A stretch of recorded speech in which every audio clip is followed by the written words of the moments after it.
अस्सलाम वालेकुम नाज़रीन, आप देख रहे हैं क्रॉस फायर और मैं हूं मोहम्मद नौशाद अली।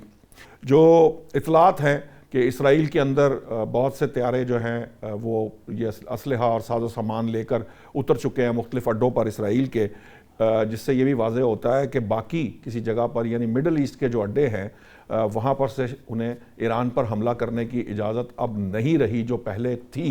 इस पर ये एक बड़ा सेंसिटिव टॉपिक है जिस पर हम बात करेंगे। दूसरा मामला ये है कि जो अब तक हमारे सामने इतलात आ रही हैं वो ये है कि इन तीनों ममालिक बकौल अमरीकी सदर के कि इन तीनों ममालिक की ये बात मैंने इसलिए मान ली कि बड़े संजीदा मुज़ाकरात इस वक्त हो रहे हैं और हो सकता है कि मुआहदा हो जाए, लेकिन साथ ही साथ उन्होंने अपना धमकियाँ देने का जो एक सिलसिला है वो जारी रखा और धमकी देते हुए उनका कहना था कि जी ईरान के पास वक्त बहुत कम है, उसे जल्दी कर लेनी चाहिए, उसे मुआहदा कर लेना चाहिए, ये उसके हक़ में बेहतर होगा वरना बहुत नुकसान हो सकता है। साथ ही साथ उन्होंने कहा कि कम अज़ कम जो मुआहदे के लिए ज़रूरी है वो ये है कि ईरान जौहरी हथियार ना बना सके, ये प्राइम टारगेट है जो इस वक्त अमेरिका का है। अब मामला ये है कि जो अमेरिका और इसराइल जो है वो जंग करके देख चुके हैं। 270 अरब डॉलर का नुकसान ईरान के बकौल वो उन्होंने जो क्लेम डाला है कि ये 270 अरब डॉलर जो है इसका नुकसान हुआ है, ये हमें पूरा करके दिया जाए और उसके साथ हम पर दोबारा हमला ना होने की ज़मानत दी जाए। तीसरा, आबनाए हुर्मुज़ जो है वो ईरान के कंट्रोल में रहेगी और उस पर कुछ ना कुछ टोल ज़रूर होगा। अब ये टोल क्या होगा ये अब बात की बात है। और चौथा जो मामला है वो ये है कि जो जौहरी मुज़ाकरात हैं ये एक लंबी बातचीत है, इसको ये पहले जो है जंगबंदी की मुस्तकिल कर दी जाए और करने के बाद इस पे जो है मुज़ाकरात शुरू किए जाएँ। ये जो तर्जमान वज़ारत ख़ारजा ईरान के हैं उनकी तरफ से ये चंद नकात हमारे सामने आए हैं। सवाल जो मैंने उठाना शुरू किया था एक्चुअली वो ये था कि 270 अरब डॉलर का नुकसान हुआ। अगर फ़र्ज़ कीजिए कि अगर कोई मिलिटरली इसकी कोई उनके पास ऑप्शन मौजूद होता अमेरिका के पास, तो वो मैक्सिमम ये नुकसान बढ़ा सकते हैं।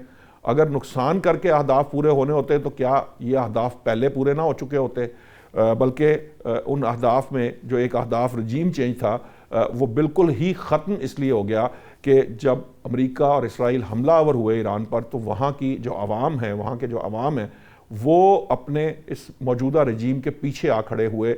दोबारा भी अगर हमला होगा तो उनकी जो जिसे कह लीजिए कि ये जो अज़्म है ये मज़ीद जो है वो बढ़ जाएगा। और दूसरा जो मामला है कि अगर वो इकॉनमी को जिस तरह उन्होंने अबनाए हुर्मुज़ की नाकाबंदी करके जो इकनॉमिकली स्ट्रेंगलेट करने की कोशिश कर रहे हैं ईरान की, तो ईरानी जो हैं वो ये समझते हैं कि इससे ज़्यादा क्या उनकी मईशत ख़राब हो सकती है, इससे ज़्यादा उन्हें क्या मसाइल आ सकते हैं, वो अपने अवाम के साथ मिलकर जो वो इसे संभाल सकते हैं।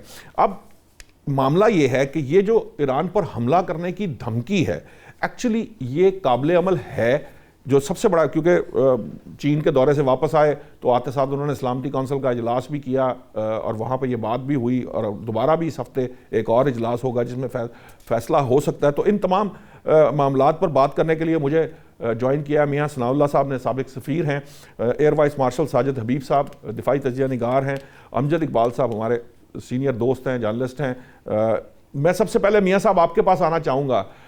मैं अभी तक ये जो अब धमकी, वैसे तो रोज़ ही धमकी होती है अमरीकी सदर से की तरफ से आती है हमारे सामने, ये एक्चुअली धमकी आपको लगता है कि ये कारगर साबित हो सकती है ईरान के ऊपर या ये प्रेशर बिल्ड कर सकती है ईरान के ऊपर?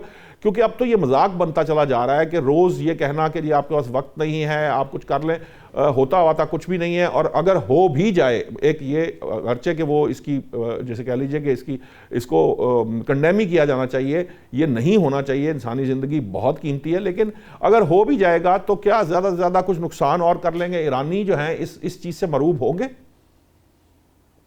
बेसिकली ये तो वो टैक्टिक्स हैं जो आजमाए गए और फेल्ड हो गए। इसने डिटर नहीं किया ईरानी क़यादत को, पीछे हटने पे मजबूर नहीं किया, कंसेशन देने पे मजबूर नहीं किया, और वो जिस जगह खड़े हैं और वो खड़े रहे।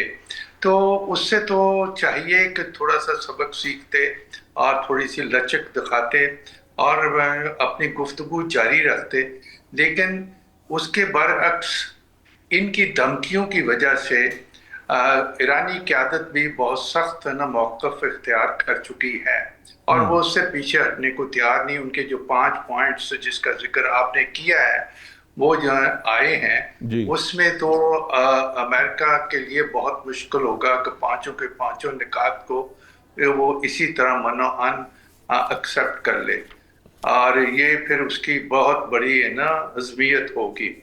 अब आपने पहले बात की अपने इब्तदाइया में कि जी सारे के सारे है ना उनके जो जंगी तैयारियां हैं और उसका साजो सामान जो आया वो इजराइल के हथों पे उतर गया। इसका दूसरा मतलब आपने अखज़ करने की ये मेरी कोशिश राय की। है। मैं वही कह रहा हूँ कि राय है कि जी जो कि पॉइंट आपका सही भी हो सकता है कि जी दूसरे ममालिक ने इनकार कर दिया हो। मैं नहीं समझता कि दूसरे ममालिक ने इनकार किया होगा, और वहां भी मौजूद होंगी ये सारी चीजें, और न और उनके जो अपने नेवल है ना एसेट्स हैं उनके अंदर भी मौजूद हैं ये सारी चीजें। दोनों मुल्क ईरान हो या अमेरिका, दोनों का नुकसान हुआ है। ईरान का बहुत ज्यादा नुकसान हुआ, लेकिन वो नहीं समझते कि इतना ज्यादा नुकसान हुआ है कि वो अपने मौक़िफ़ से हट जाएं। ठीक। वो समझते हैं उनके पास असला और उनके ना स्टॉक पाइल्स दोनों के, ड्रोन्स के, मिसाइल के, और उनकी छोटी किश्तियां जो तेज रफ्तार किश्तियां हैं जी वो कामागाजी इतनी बोट्स। मकदार में हैं कि जी वो गुजंत ना अच्छा खासा नुकसान पहुंचा सकती हैं, और ठीक। वो उनके अलाइज को, अमेरिका के अलाइज को उनसे मुनहरफ करके अलहदा कर सकती हैं। तो ये भी एक बड़ी वजह है। दूसरा ईरान का ये कहना कि ये हर फ्रंट पे है ना वो बंद हो, जंग बंद हो। जी जी। वायलेशन तो ठीक है, जो सीज फायर है बाय लार्ज इंटैक्ट रही है, लेकिन वायलेशन तो साथ साथ होती रही हैं। और साथ है लेबनान में जंग जारी है, वहाँ अमवात भी हो रही हैं, और इसराइल अभी तक वहाँ अपना कदम ना को मजबूत कर रहा है, और इसराइल पीछे हटने को तैयार नहीं है। और उसकी और ट्रंप की क्या गुफ्तगू ही हुई है और उसके नताज क्या कितने ख़तरनाक हो सकते हैं, ये तो उसकी कुव्वत पे, फौजी कुव्वत और जो कैपेबिलिटी है to react and to take an offensive है ना रिएक्टिव एक्शन, वो ईरान पे मुनहसर है। वो ये ज़रूर है कि दूसरे मुल्कों की तरह ये दोनों मुल्क भी, अमेरिका और ईरान, खात्मा चाहते हैं। दोनों कंटिन्यू नहीं करना चाहते। इनकी सारी गुफ्तगू के पीछे आपको ये ख्वाहिश झलकती नजर आती है, ठीक और है। वो इसका बड़ा इजहार भी करते हैं। लेकिन ईरान को सबसे बड़ा जो नाराजगी का सबब है या उनके ना आगे आने का सबब है, वो समझते हैं कि ट्रस्ट वर्दी नहीं है, और दूसरा ये बहुत मगरूर है, बहुत झूठ बोलते हैं, बहुत और तवातर के साथ झूठ बोलते हैं, और ना धमकियां बहुत देते हैं। ये कोई लैंग्वेज नहीं है गुफ्तगू करने की। ठीक। ट्रस्ट की बात है। ठीक। बड़ी बातें होती रहती हैं गारंटी की। गारंटी कोई नहीं दे सकता, ना चाइना दे सकता है, ना रशिया दे सकता है। ये वीटो का मसला है, अमेरिका के पास ये पावर है। ये अगर है ना कोई देना है तो वो ट्रस्ट पैदा करना होगा अमेरिकन प्रेसिडेंट को, और उसके लिए लचक दिखानी होगी। बाज़ का बड़ी पावर को भी लचक दिखानी पड़ती है, और कभी छोटी को ठीक अपनी मियां साहब। कमजोरी की वजह से थोड़ा बहुत नीचे ठीक है। और चेंज करनी पड़ती। ये जो कल उन्होंने कहा है कि सऊदी अरब, कतर और यूएई ने ये दरख्वास्त की कि ये उन पे जंग, क्योंकि उन्हें पता है कि अगर वो हमला ईरान पर होगा, अमेरिका या इसराइल का, तो हम वो जो है वो हमला जवाबन हमला करेंगे इन ममालिक के ऊपर, और वो इस जंग में नहीं जाना चाहते, पहले भी नहीं गए। तो इस पर्सपेक्टिव के अंदर आपको नहीं लगता कि जो मिडल ईस्ट है या खलीज है उसके अंदर ये रियलाइजेशन भी है कि वो अब यूएस सिक्योरिटी और यूएस के जो अड्डे हैं उनसे अब जान छुड़ाना चाहते हैं? मैंने पहले भी कहा था, शायद आपके प्रोग्राम में कहा था कि ये अड्डे कभी ना मूव नहीं होंगे, ना ये मुल्क चाहेंगे कि ये अड्डे यहाँ से उठ जाएं। बल्कि इनकी ज्यादा आना वो हो जाएगी, इस पे इन्वेस्टमेंट ज्यादा होगी, और ये अरब कंट्रीज खुद करेंगे। आपने वो देखा था 8.4 बिलियन डॉलर्स की जो सऊदी अरेबिया ने नए कॉन्ट्रैक्ट किए हैं, वो भी इसी का शाखसाना है। तो इस चीज को तो आप भूल जाइए कि अमेरिका यहाँ से इस खत्ते के में की चेंज में आने, जियो पॉलिटिकल चेंजेस आएंगी, लेकिन ठीक उसके बाद भी यहाँ का मजबूत तरीन सतून सिक्योरिटी का रहेगा। ठीक। और सेकंड बात यह है कि ये बात सही होगी कि तीनों कंट्रीज ने कहा, आखिर पाकिस्तान भी तो यही दोनों मुल्कों, दोनों फ्रेकैन को यही अर्ज कर रहा है। हमारे इंटीरियर मिनिस्टर जो गए हैं, मेरा ख्याल है उन्होंने अपार्ट मैं ये फ्रॉम सब द आता हूँ, मैसेज मैं इस एस्पेक्ट मैं पाकिस्तान के एस्पेक्ट पे भी आता हूँ। मैं पहले चाह रहा हूँ कि मैं ज़रा एयर वाइस मार्शल रिटायर्ड जो साजिद हबीब साहब है, सर मैं आपसे ये पूछना चाहता हूँ, जो मिलिटरली जो बात की जाती है कि क्या ये ऑप्शन मौजूद है, धमकी तो देना अलग बात है, लेकिन क्या अमेरिका ऐसा क्या कर सकता है कि अब तक तो जो लचक ईरान के मौक़िफ़ में नहीं आई वो आ जाए और वो उस तरह की रियासत में कन्वर्ट हो जाए जिस तरह की रियासत इसराइल चाहता है और अमेरिका चाहता है? क्या ये मिलिटरली ये मुमकिन है? देखिए, मिलिटरली तो वो कोशिश करके उन्होंने देख ली। ईरान का बहुत नुकसान हुआ, जैसे एम्बेसडर साहब ने फरमाया, बिल्कुल उनका बहुत नुकसान हुआ है। लेकिन जिस रिजिलियंस के साथ उन्होंने रिटेलिएट किया है, आप देखिए कि आयरन डोम को तहस नहस कर दिया। आयरन डोम को तहस नहस करके उन्होंने हर अमरीकी अड्डे के ऊपर पूरे रीजन में अपने ड्रोन्स और मिसाइल पहुंचाए हैं। जहाँ तक बोट्स की भी अभी बात की, जो छोटी बोट्स हैं, जैसे इनकी उन्होंने कहा थी कि इनकी हमने अब 155 शिप्स इनके डबो दिए हैं, उसके बावजूद अभी इनके किसी शिप को स्ट्रेट ऑफ हॉर्मुज के अंदर जाने की हिम्मत नहीं हुई। उनके पास सैकड़ों छोटी बोट्स हैं, सुसाइड बोट्स हैं, जिनको वो लेके फिर रहे जी, हैं। और दूसरी बात, जो ओवरऑल ऑब्जेक्टिव था, जिसके लिए जहाँ पे दोनों के नेतन्याहू के जो एक्सपेंसिव डिज़ाइंस हैं और एग्जिस्टेंशियल थ्रेट की जिसकी वो बात करता था इनके न्यूक से, और जो ट्रंप का या अमेरिका का कंटेनिंग चाइना, जो उनका एक मेन ऑब्जेक्टिव क्लिंटन के ज़माने से चला आ रहा है, आई थिंक ये दोनों जो मर्ज करके ये कंबाइन हो गए थे रिजीम चेंज के ऊपर, वो भी फेल हो गया। अभी जैसे आपने देखा कि ना सिर्फ लेके लोग पूरी तरह उनके हुकूमत के साथ खड़े हो गए, उन्होंने ब्रिजेस के ऊपर लाइनें बना ली, और जो पहले वॉर से पहले जो शोरश बर्पा की गई थी इंटरनल, वो भी नहीं हुई। हालांकि जंग के दौरान एक मुल्क की सिक्योरिटी फोर्सेस कहीं और तवज्जो होती है और उस टाइम पे ऐसे एलिमेंट निकलते हैं, वो भी फेल हो गया। कुर्दों को लाने वाला मसला भी फेल हो गया, जिसको एडमिट किया। ट्रंप बड़ा नाराज हुआ कुर्दों से, जैसे बहुत सारे यूरोपियन पब्लिकली कहा उन्होंने, उनसे भी नाराज हुआ। तो मिलिटरीली देखिए ट्राई तो कर चुकी है। जहां एक बात तो हम सब जानते हैं, ट्रंप का इतबार कोई नहीं है। वो कुछ भी कहे कि यू टर्न लेके वो हमला भी कर सकता है, कुछ भी कर सकता है। लेकिन जो मेरी नाकिस राय में इस वक्त जो इंडिकेटर्स हैं, उसमें बहुत सारे फैक्टर्स आ गए हैं। ये सिर्फ सऊदी अरब का, ईरान का और कतर का कहना नहीं है, जिसमें शायद सबसे ज्यादा परेशान यूएई को होना चाहिए, जिसको इस ईरान ने क्लियरली नेक्सस डिक्लेयर कर दिया है। इजराइल, यूएई और अमेरिका का नेक्सस डिक्लेयर कर दिया। जो पिछले 2 कार्गो जहाज बहुत ज्यादा गए हैं, मैं समझता हूं कि ये जो पहले ही बेतहाशा इनके स्टॉक पाइल जो नीचे गई हैं इजराइल की, न सिर्फ ईरान के, और उसके बाद से जिस तरह वो लेबनान में कर रहे हैं, तो उनको रिप्लेनिश करने के लिए थी। क्योंकि बहुत सारी इंडिकेशन है, जैसे आप देखिए कि फीफा का वर्ल्ड कप एक बहुत बड़ा इवेंट होता है जिसमें सारी दुनिया का इंटरेस्ट होता है। वो बड़ा एक तरह से रुका हुआ था 2-3 हफ्ते पहले 2 शहरों के अंदर जहां पे मैचेस होने थे। 2000 से ज्यादा कमरे जो थे वो कैंसिल कर दिए फीफा ने। अभी आप देखिए कि ईरान की टीम को इजाजत दे दी अमेरिका ने। दैट मीन्स उनकी क्लियरेंस भी हुई होगी, सारा कुछ। वो तुर्की में अंतालिया में है, वहां से वो खेलने के लिए जा रहे हैं। एक और आप खबर में देख रहा था कि रशिया की जो उनकी न्यूक्लियर एजेंसी है, उसने कहा है कि हमारे जो स्टाफ हमने बुश शहर से वापस बुलवाया था, जहां पे ये 2 यूनिट्स बना रहे हैं, वो कुछ हफ्ते के अंदर वापस जा सकते हैं। तो मैं समझता हूं कि ये पॉजिटिव इंडिकेशंस हैं। फिर अभी आपके भी नीचे पट्टी चल रही है कि ट्रंप ने कहा कि बड़े सीरियस मुज़ाकरात हो रहे हैं, और आई थिंक मिलिटरली शायद अब वो ना करे। हालांकि वो सब कुछ कर सकता है, लेकिन मुझे उम्मीद है कि जो इंडिकेटर्स हैं, इसमें शायद अभी मिलिट्री ऑप्शंस ट्रंप के पास बची नहीं है।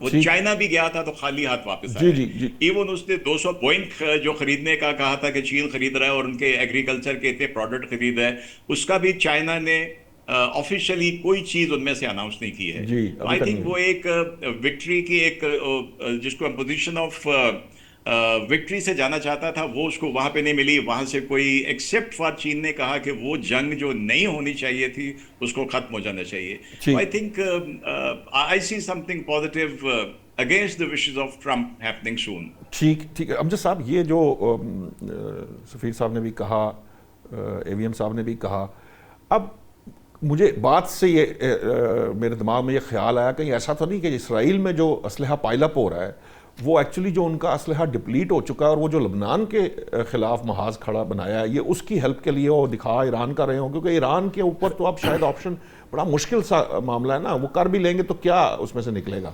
देखिए, पहली बात तो ये कि मैं पहले भी आपसे ये चूँकि बात हो चुकी है कई दफ़ा, अभी चूँकि सफारती हवाले से, सियासी हवाले से बड़ी मुफस्सल गुफ्तगू हुई है सारी, लेकिन एक बात मैं बार बार कहता हूँ, अब ईरान के ऊपर अमेरिका हमला नहीं करेगा, जो मेरी राय है जी कि वो नहीं करेगा, नहीं कर सकता इस वक्त। जितनी जो भी माजी में हमने देखा सारा सिलसिला, ये सिर्फ वो एक धमकियां, एक प्रेशर डालने की बातें सारी, इस वक्त जो कुछ भी वो कर रहा है वो सारा कुछ कि जी अपनी मर्जी का कोई ऐसा एग्रीमेंट हो जाए। Face saving Iran they face saving नहीं ना दे रहा ना, बात यह है कि ईरान दे नहीं रहा इस वक्त। मामला ये है कि ईरान फेस सेविंग नहीं दे रहा, वो अपनी शराइत पे देने के लिए तैयार है कि जी आप हमारे, एक तो हुर्मुज़ वाला मामला हम सबके सामने, दूसरा उसने कहा जी क्लेम है उसका कि जी कि इसको क्लियर करें, तीसरी बात वो अपने एसेट्स की बात करता है, असासों की बात करता है कि जी कि हमारे उनको जो फ्रीज किए हुए हैं उनको रिलीज करें, उनके ऊपर हमारे ऊपर पाबंदियां खत्म करें। ये 3-4 चीज़ें जो जिनका वो बार बार जिक्र करता है, ये मेरा ख्याल है कि जो एटमी जो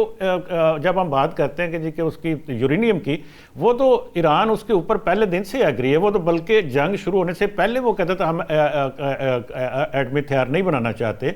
और लेकिन वो यूरेनियम यूएस के हवाले करने पर तैयार नहीं है, ये उसका सख्त मौक़िफ़ है। बिल्कुल, वो बल्कि इसमें रशिया ने ऑफर भी की थी कि जी आप हमारे हवाले कर सकते हैं, हम इसके लिए तैयार है। अब वो कहाँ जाता है नहीं है, ये एक अलग है मामला है। अब मामला असल में मैं बार बार आपसे बात करता हूँ, देखिए ये सिर्फ ये इन चीज़ों का मामला नहीं है। बेसिकली इस वक्त अमेरिका वहाँ पे अपनी कंपनियों की रसाई चाहता है ईरान के अंदर, वो उसके ऊपर वो भी नहीं मिली, वो अभी तक ना वो मिली है, ना ही कोई मिलने का इम्कान है। उसकी वजह यह है कि उसके पीछे चाइना है। और अभी जो बार बार बात भी हो रही है कि जी कि अभी जैसे ट्रंप खुद कह रहे हैं कि जी बड़े सीरियस, कल भी वो ईरान ने रात को ये बात कही, उन्होंने कहा जी हमारे बड़े पॉजिटिवली और बड़े आगे बढ़ रहे हैं मुज़ाकरात, हमारे बातचीत आगे बढ़ी, लेकिन उसके साथ साथ धमकियाँ भी दोनों तरफ से आ रही। अब रह गई बात, आपने बात की इसराइल की, ये बात ठीक है कि जी कि वो बाकी जो कतर है, यूएई है, कुवैत है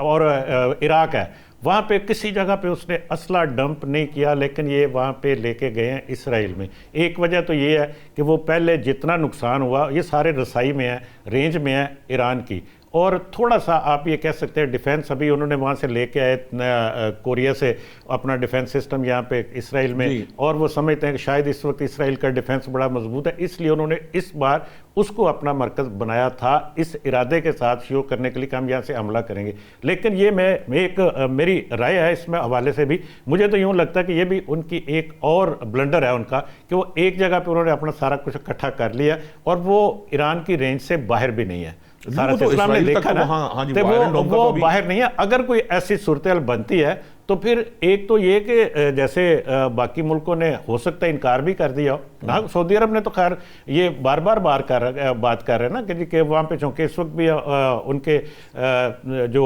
बेसिस हैं वहाँ पे पाकिस्तान के ट्रूप्स बैठे हुए हैं, तो वहाँ से वो कैसे हमला वहाँ से कर सकते हैं। तो यहाँ से करके अगर ये ऐसी चीज़ होती है तो अमेरिका का बहुत ज़्यादा नुकसान हो सकता है इसराइल की एक जगह इकट्ठा करने से। लेकिन अब उनको वो मुआहदा चाहिए जिसकी वो बार बार बात करते हैं। अब देखें वो शराइत जो सामने रखी हैं उसमें तो कोई, आप मुझे बताइए, वही शराइत है जो पहले शुरू दिन से आ रही है, वही पहले दिन से आ रही है, तो फिर वो कौन सी ऐसी शराइत है जिनका ट्रंप बार बार जिक्र करते हैं कि जी मुआहदा वो हमारा मुआहदा करें, वो स्वाय इसके कि वहाँ पे वो असल में मुझे लगता है कि अब ईरान ये कहता है कि आप ये वाले मामला तय करके ये जो चीज़ें हैं इस पे बात कर लें, फिर न्यूक्लियर पे मुज़ाकरात कर ले, वो तवील मामलात हैं, उसको टाइम लगेगा, लेकिन ये चीज़ें तय करें। यूएस चाहता है कि पहले न्यूक्लियर तय हो और फिर बाकी मामलात तय हो। मतलब जो मुझे देखिए, ईरान तो पहले दिन से ये कह रहा है कि हम नहीं बनाते, जी जी, हम न्यूक्लियर नहीं बना रहे, वो वारंटी ले लेना, बिठा लें वो जिनकी रशिया से या चाइना से अगर वो आते हैं तो दरमियान में, अगर वो आते हैं तो वो बिठा लें, अगर अमेरिका को मंजूर है ये तो। लेकिन इसके ऊपर अभी तक कोई ओपनली नहीं, वो एक ऑप्शन है इसमें जो बात भी इस पे हो भी रही है, ये चल भी रही है, वो है सलामती कौंसिल वाली, कि वहाँ से कोई इस तरह की रेजोल्यूशन आ जाए, हो सकता है ये सारा जो सिलसिला हो जाए वहाँ पे, वो वहाँ से आ जाए तमाम पूरी दुनिया की, कि ये अगर ये ऐसा हुआ तो फिर ये सलामती कौंसिल जो है वो जामिन होगी इसकी, तो फिर शायद ये मामला हल हो जाए। लेकिन मेरा ख्याल है कि जी कि ये चंद दिनों के अंदर ये मामला हल होने का इम्कान है। मियां साहब, ये जो मामला है, ये बाज़ लोग ये कहते हैं कि ये मामला सारा तेल का है, जिस तरह वेनेजुएला का मामला था, वहाँ पे जो कोशिश की गई उसका एक अंदाज था, ईरान पे भी कोशिश हुई थी, वहाँ का तेल का कंट्रोल हासिल करना भी एक बीच में से हदफ था। प्लस ये है कि चीन के ऊपर ये ईरान के तेल पे कब्जा करने के बाद चीन का दौरा करना था, लेकिन नहीं हो सका। चीन का दौरा किया, वो भी अब यूएस मीडिया के मुताबिक that has been proved as वो फेलियर, कोई उसके अंदर कोई, वहाँ पर भी कोई एक्चुअली फेस सेविंग नहीं मिली। ये जो सिचुएशन बनी हुई है, इसके अंदर अगर कोई भी हदफ हासिल नहीं कर सकता अमेरिका, और उसे फेस सेविंग ईरान भी देने को तैयार नहीं है, तो ये फिर क्या नताइज हमारे सामने आएंगे? क्योंकि अगर हम फेस सेविंग ईरान नहीं देता तो उसके पास, फिर अमेरिका के पास हमला करके अपनी इज्जत बचाने के अलावा तो कोई रास्ता भी नहीं बचता। बेसिकली जो फैक्टर्स की तरफ आपने कहा है, तेल मिसाल के तौर पे, या कोई और भी चीजें हैं जिसमें चाइना का जिस अर्थ मिनरल्स उसके लिए जाना है, ये चीजें तो बैक ऑफ द माइंड काम करती रहती हैं। ये सिर्फ सुपर मार्केट, सुपर पावर्स नहीं देखती, ये इवन मीडियम लेवल की है ना जो पावर्स हैं वो भी देखती रहती हैं, क्योंकि आपको इन चीज़ों की ज़रूरत होती है फॉर योर ओन कंजम्पशंस, या फिर आपको वैल्यू एडिशन के लिए और मैन्युफैक्चरिंग के लिए, या फिर सिंपल ट्रेडिंग के लिए। तो ये तो चलती रहती हैं। लेकिन है ना, मसला यहाँ ये पैदा हुआ है कि ये जंग मुझे इतनी जल्दी ख़त्म होती हुई नज़र नहीं आती जिसकी तरफ इशारा किया गया है। अब जैसा आपने मुझे ये ख़त्म होती नज़र नहीं आती, क्योंकि कोई भी फरीक अपने मौक़िफ़ से ज़रा भर भी हटने को तैयार नहीं है। अगर ये बयानात कुछ बरतानिया की तरफ से भी आ रहे हैं, उधर से एमिनेट हो रहे हैं, लचक दिखाई जा रही है, लेकिन जिस तरह की चीज़ें सामने आई हैं और ना, उससे जाहिर है कि ये मौक़िफ़ ज़रा सख्त होता हुआ नज़र आ रहा है। और ट्रंप साहब जो हैं वो खासे डेस्परेट हो रहे हैं। डेस्परेशन में कोई बंदा अकल की बात नहीं करता, और बहुत है ना, अगर पहले ही उसकी अकल ज़रा कम हो या वो सोचता कम हो, अपने दिल से अपने मुंह से बात लेता, वो तो फिर उसमें और प्रॉब्लम हो जाते हैं। आपने कहा कि सऊदी अरेबिया और दूसरे वो अपने अड्डों पे हमला शमला नहीं होना चाहते, कतर नहीं चाहता और ये नहीं चाहता यूएई, इसमें तो कोई शक नहीं है कि कोई कंट्री, बहरीन हो, कतर हो और ना कुवैत हो, ये नहीं चाहते। लेकिन ये खबरें भी आई हैं कि ये सऊदी अरेबिया से अटैक हुए हैं, ये खबरें भी आई हैं यूएई की तरफ से अटैक हुए हैं इससे पहले, और वो मिसाइल्स थे और ड्रोन्स हमले हुए थे। उस वक्त उनको एट्रीब्यूट किया गया था to spoiler elephant in the room, Israel की तरफ। लेकिन ये खबरों में कितनी सदाकत है, अभी तो फ्लूइड किस्म की सिचुएशन है, हमारे पास हमारी एक्सेस है ना टू ट्रू फैक्चुअल है ना इंफॉर्मेशन इतनी ज़्यादा मजबूत नहीं है, इसलिए हम कुछ कह नहीं सकते। जो मेरा है ना गट्स फीलिंग है, इंस्टिंक्टिव फीलिंग है, या जो मैंने स्टडी है रोज़ के या टीवी चैनल से जो मैं देखता हूँ, मुझे लगता है ये है कि अनलेस कोई फ्लेक्सिबिलिटी शो नहीं होती ईरान से, अमेरिका से, इसका हल स्टेलमेंट होगी और वो बड़ी ख़तरनाक होगी, क्योंकि और ज्यादा खतरनाक दोनों यहीं पर मैं ये बात करने के लिए मैंने आपको जो पिछला, आप जहां माजरत चाहूंगा, मैं आपको टोक रहा हूं, पाकिस्तान का जो किरदार था इस सारे काम में, खास तौर पर जब हमारे वजीर दाखिला गए हैं, वो वहां ईरान में मौजूद रहे हैं, उसके बाद ये कुछ चीजें हमारे सामने आई कि वही मौक़िफ़ दोबारा दोहराया गया। अगर ये लचक दोनों साइड से पैदा नहीं हो पा रही तो पाकिस्तान फिर किस तरह इनको, क्योंकि प्राइम मिनिस्टर ये समझते हैं, वो ये ख्वाहिश रखते हैं कि इस्लामाबाद में इनको दोबारा बिठाकर एक कम से कम दूसरा दौर जरूर हो, तो आपको लगता है कि वो हो पाएगा फिर? ये पाकिस्तान की ख्वाहिश ये जरूर है, और पाकिस्तान इसके लिए बड़ी मेहनत भी कर रहा है, और जो है ना उसकी अपनी जान फिशानी के साथ कोशिश कर रहा है, सच्चाई के साथ कोशिश कर रहा है। लेकिन मैंने भी फॉरेन ऑफिस में काम किया है, मैं जानता हूँ अपने कोलीग्स को जो इस वक्त ना इक़्तिदार में हैं और जो मददगार होंगे, मामून होंगे, वो सारे बड़े सिंसियरली और बड़ी रातें भी हैं, वो क्या कहते हैं, रात को भी ना चिराग जलाते हैं, ये सारी बातें हो रही हैं। लेकिन पाकिस्तान का रोल उतना मजबूत नहीं है कि इनकी सख्ती, मौक़िफ़ में सख्ती आने की वजह से कहीं वो ज्यादा ना परसुएट कर सके अमेरिका को या ना ईरान को कहीं वो मौक़िफ़ लाएं। शायद यही वजह है कि इस दफ़ा 2 दिन पहले तक तो वो ये बातें कर रहे थे ट्रंप साहब, कहीं उन्होंने हमारे सियासी और ना अस्करी क़यादत के कहने पे वो सीज़ फायर की थी और उनकी तारीफें कर रहे थे, वापस आते हुए चाइना से भी तारीफें की।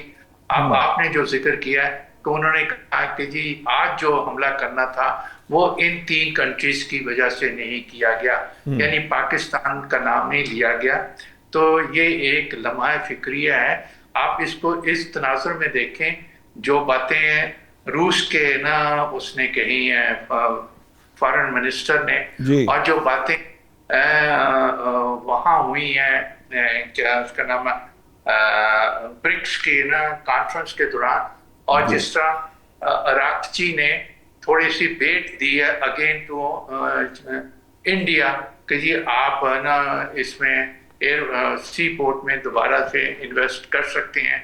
फिर उसके बाद चंद आर्टिकल्स बड़े डिटेल्ड आए हैं अमेरिकन ना प्रेस में, जिसमें क्वेश्चन रेज किए गए हैं कि जी पाकिस्तान वर्सेस इंडिया अगले फ्यूचर में कौन ज्यादा बेहतर हो सकता है सालसी।